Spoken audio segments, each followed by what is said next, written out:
Kita beralih ke kabar lainnya, Mahkamah Konstitusi menghadirkan 4 Menteri Kabinet Indonesia Maju untuk bersaksi dalam sidang sengketa pemilu Presiden 2024. Dari mereka, para hakim sudah mendapatkan informasi seputar pemberian dana bantuan sosial di masa Pilpres. Lantas seperti apa nanti keputusan MK? Apakah mungkin mengabulkan permohonan dari pihak kuasa hukum Anies Mohaimin ataupun Ganjar Mahfud, atau sebaliknya tudingan pelanggaran pemilu yang ditujukan kepada kubu Prabowo Gibran tidak terbukti?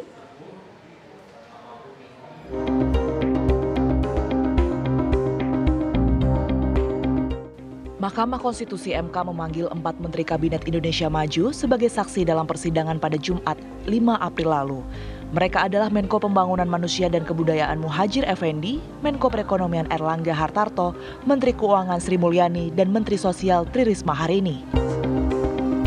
Para pembantu Presiden Joko Widodo ini dihadirkan untuk diminta keterangan seputar penyaluran bantuan sosial atau Bansos jelang pemilu 2024. Dalam persidangan, keempat menteri yang dihadirkan sama-sama memberikan kesaksian bahwa tidak ada bansos yang dianggarkan untuk pemilu, terlebih untuk mendongkrak suara salah satu pasangan calon.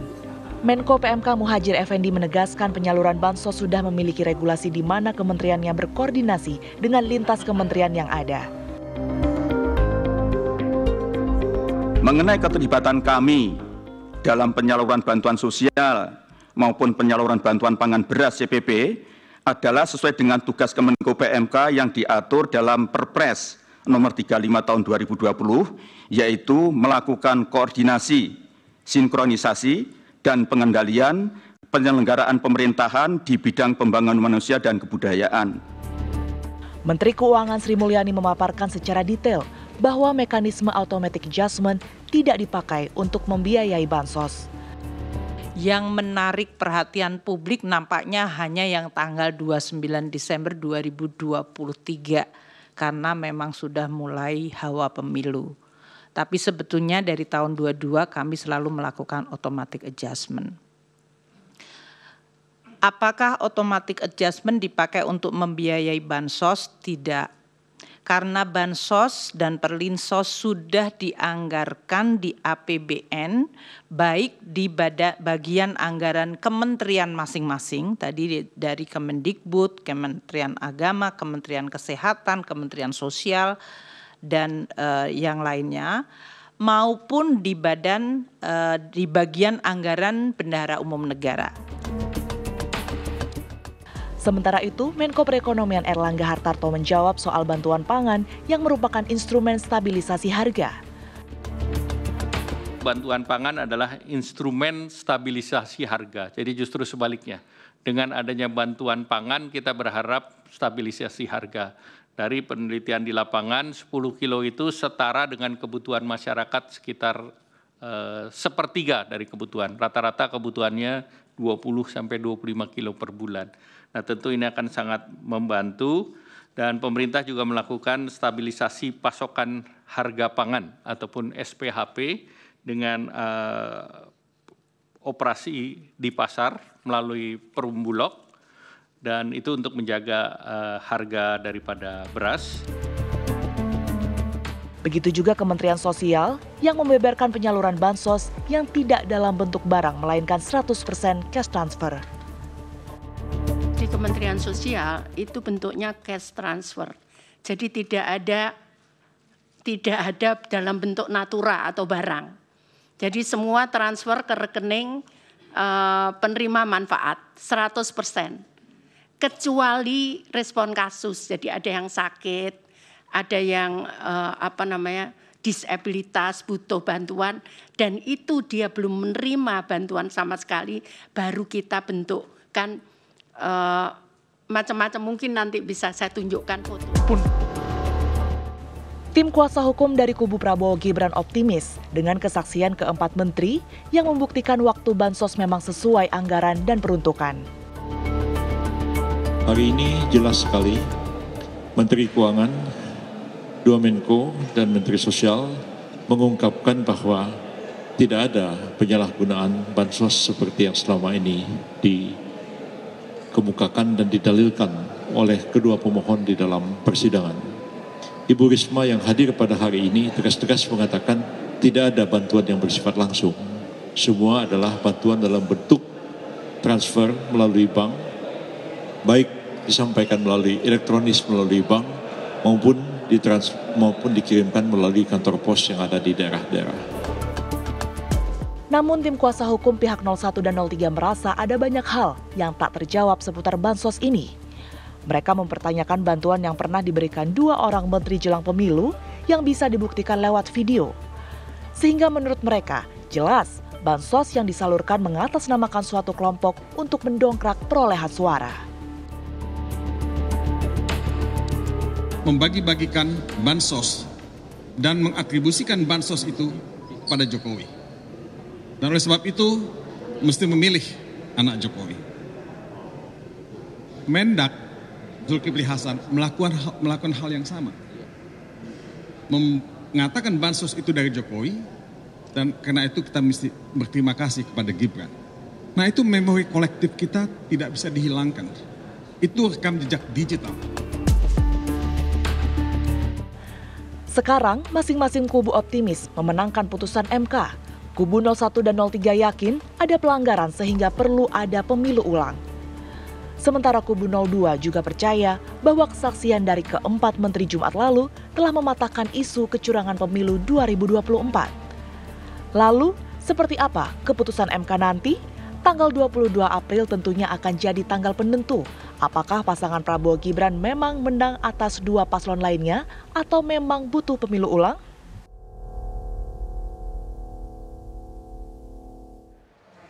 Mahkamah Konstitusi hari ini akan menerima berkas kesimpulan dari seluruh pihak yang terlibat dalam sidang perselisihan hasil pemilihan umum 2024. Dan Berita Zega akan menceritakan lebih banyak tentang hal itu. Zega, selamat siang. Berkas siapa yang sudah masuk di MK, Zega? Ya, selamat siang Windy dan juga pemirsa TV One. Pada hari ini benar seperti yang Anda sampaikan bahwa hari ini adalah batas penyerahan berkas kesimpulan ataupun draft kesimpulan baik yang diberikan oleh pemohon, termohon, pihak terkait dan juga KPU dan juga Bawaslu. Adapun yang paling pertama tadi yang lebih dulu menyerahkan draft kesimpulan ini baru dari tim 03, tim kuasa hukum Ganjar Mahfud, di mana tadi kami memantau langsung di Mahkamah Konstitusi. Ini sekitar pukul 9 pagi tadi tim hukum dari Ganjar Mahfud, yakni Vincentius Menrova dan juga staf-staf di tim hukum nasional Ganjar Mahfud. Kemudian juga ada tadi Todong Mulya Lubis juga ikut mendampingi dan juga Roni Talapesi selaku direktur tim hukum Ganjar Mahfud ikut memberikan ataupun menyerahkan tadi berkas kesimpulan kepada panitera Mahkamah Konstitusi sekitar pukul jam 9 tadi. Setidaknya tadi kami melihat berkas-berkas yang disampaikan sekitar 10 rangka pemirsa, dan setelah tadi beberapa menit menyerahkan ataupun memberikan kepada panitera, Todong Mulya Lubis tadi dan juga tim hukum lainnya menyampaikan ada 5 kategori setidaknya yang disampaikan tadi, yang disimpulkan disampaikan tadi kepada awak media melalui konferensi pers, di mana tadi yang pertama di dalam kesimpulan yang mereka sampaikan, mereka mengatakan bahwa adanya pelanggaran etika di sepanjang perhelatan Pilpres 2024. Kemudian yang kedua yang mereka sampaikan adalah mereka menilai bahwa telah terjadi nepotisme yang dilakukan oleh Presiden Joko Widodo. Meski kemudian pihak terkait yakni tim 02 mencoba menyangkal beberapa diantaranya, namun yang dilakukan Presiden Joko Widodo ini sangat masif, di mana ini Presiden Joko Widodo mendorong anaknya dan juga menantunya membangun membangun dinasti kekuasaan yang menurut dari tim hukum 03 ini telah melanggar etika. Kemudian poin ketiga yang mereka sampaikan di dalam kesimpulan yang diserahkan tadi, telah terjadi abuse of power yang terkoordinasi di semua lini pemerintahan yang mereka nilai ini sangat masif, sangat terkoordinir, yang mana ini sering sekali selama sengketa Pilpres berlangsung telah terjadi abuse of power. Kemudian yang poin keempat yang tercantum di dalam kesimpulan yang mereka serahkan hari ini pemirsa, bahwa telah terjadi berbagai pelanggaran prosedural selama pemilu, baik sebelum pemilu maupun setelah pemilu, bahkan pada saat sengketa ataupun sidang sengketa ini berlangsung. Kemudian poin yang kelima yang tercantum di dalam kesimpulannya yaitu penyalahgunaan aplikasi IT dari KPU yakni Sirekap, yang mana ini mereka mengatakan bahwa pembuatan dari aplikasi ini menimbulkan kontroversi dan juga penggelembungan suara untuk pihak terkait yakni untuk tim 02. Dan selain 5 di atas tadi, mereka juga mengatakan bahwa kesimpulan yang mereka sampaikan hari ini terdapat politisasi bansos, di mana pada sidang terakhir kemarin MK menghadirkan 4 menteri yaitu Menko PMK Muhadjir Effendi, kemudian Menko Perekonomian Airlangga Hartarto, kemudian Menteri Sosial Risma dan juga Menteri Keuangan Sri Mulyani, di mana pada sidang kemarin pada sidang yang sudah dilaksanakan beberapa waktu lalu keempat menteri ini memberikan pernyataan, dan tadi dalam kesimpulan yang mereka sampaikan mereka ikut menanggapi bagaimana pernyataan yang disampaikan oleh keempat menteri yang disebutkan melalui sidang yang sudah dilaksanakan beberapa waktu lalu. Dan mereka mengatakan bahwa keempat menteri ini tidak menjelaskan apa yang terjadi di lapangan. Mereka hanya mengatakan bahwa bansos-bansos tersebut sudah diatur di dalam undang-undang dan sudah disetujui oleh DPR. Yang dimaksud oleh 03 adalah mereka seharusnya mengatakan bahwa bagaimana yang terjadi di lapangan, seperti Presiden Joko Widodo yang tiba-tiba melakukan kunjungan ke 34 lokasi begitu. Dan untuk lebih lengkapnya pemirsa, berikut kita simak pernyataan dari Todong Mulya Lubis tadi usai menyerahkan draft kesimpulan kepada Panitera MK. Berikut ini. Kesimpulan ini memang tidak dibacakan, saudara-saudara. Ya, tapi majelis hakim ya akan menggunakan kesimpulan ini sebagai bahan untuk membuat putusan yang akan dibacakan pada tanggal 22. Nah, sebagaimana kita ketahui, kami dalam permohonan PHPU, dan itu kami ulangi dalam kesimpulan yang kami sampaikan. Setidaknya ada 5 kategori ya, pelanggaran yang sangat prinsipil, ya, sangat menyolok terjadi pada proses Pilpres 2024 ini. Yang pertama adalah pelanggaran etika, ya, yang terjadi dengan kasat mata, dimulai dengan putusan MK nomor 90. Dan ini kalau kalian membaca keterangan Romo Magnis Suseno, itu sangat jelas dikatakan oleh Romo Magnis bahwa proses pencalonan yang melanggar etika berat itu adalah pelanggaran etika berat.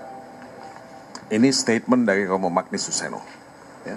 Nah, dari sana muncul pelanggaran yang kedua, yang kita sebut nepotisme. Ya. Nepotisme ini dilarang dalam hukum positif kita. Ada TAP MPR yang melarang nepotisme. Ada banyak undang-undang yang melarang nepotisme. Dan kalau kita melihat apa yang dilakukan oleh Presiden Jokowi, ya, mendorong anak dan menantunya, ya, itu adalah bagian dari nepotisme, ya, membangun satu dinasti, ya, kekuasaan yang menurut kami, ya, melanggar etika seperti yang dikatakan oleh Romo Magnis Suseno. Ya. Nah, itu pelanggaran yang kedua. Yang ketiga apa? Yang ketiga itu adalah abuse of power yang sangat terkoordinir, sangat masif gitu. Dan ini terjadi di mana-mana gitu. Nah, ini saya hanya mengulang, teman-teman saya di sini, kolega saya di sini juga akan bisa menambahkan banyak sekali pelanggaran-pelanggaran yang masif, ya, sebagai akibat dari abuse of power yang terkoordinir yang tadi saya kemukakan. Nanti saya akan jelaskan sebagian. Nah, pelanggaran keempat itu apa? Pelanggaran keempat itu adalah pelanggaran prosedural pemilu. Nah, ini Anda bisa lihat ya, apa yang dilakukan oleh KPU, apa yang dilakukan oleh Bawaslu, apa yang dilakukan oleh Paslon 02, ya, yang menurut saya, ya, menurut kami semua, adalah pelanggaran-pelanggaran yang seharusnya, ya. Ya, demikian tadi pernyataan dari Todong Mulya Lubis dari tim hukum 03 Ganjar Mahfud. Ada tadi 5 kategori yang sudah disampaikan pemirsa. Dan selain tim hukum Ganjar Mahfud yang akan memberikan kesimpulan hari ini, dikonfirmasi juga dari tim hukum Anies Baswedan dan juga Muhaimin Iskandar. Nantinya akan menyerahkan berkas kesimpulan pada pukul 1 dan 02 juga sekitar setengah 1. Dan pihak termohon KPU juga nantinya dikonfirmasi jam 1. Nantinya penetapan putusan KPU akan disampaikan tanggal 22 April 2024. Demikian, kembali ke Anda, Windy. Terima kasih Prita Zeka atas laporan Anda langsung dari depan gedung Mahkamah Konstitusi.